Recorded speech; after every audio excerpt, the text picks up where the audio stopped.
first week of March, talagang medyo unavailable ako. Medyo konting text lang ganyan. I was asked by my doctor to rest for 1 month. Nagkaroon ako ng acute bronchitis. Na kung hindi na dapat napunta sa buti na lang, hindi naging pneumonia. Kasi pinapabayaan ko, kaya kayo sabi ko na, huwag yung papabayaan ang ubo.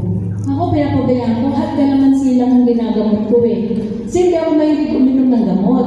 Lumaki ako sa bahay na walang medicines. Ang nanay ko, pag nilalagnat kami, naglalagay pa ng pinapahid sa tela, tapos nilalagay sa likod, parang kulay pinkish na gano'n. Yun ang pantanggal ng lagnat. Pagka nasugatan, nilalagyan ng dahon. Gano'n.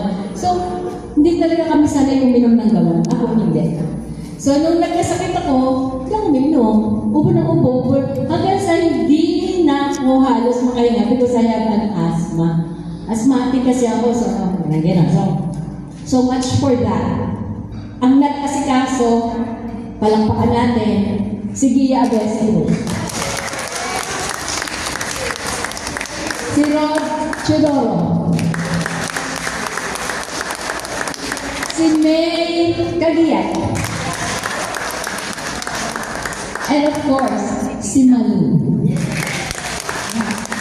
Sila talaga yung nag-asikaso tapos halos konting text lang ako. Konting ano lang na, ay! Kung makalimutan, si Baby Mateo.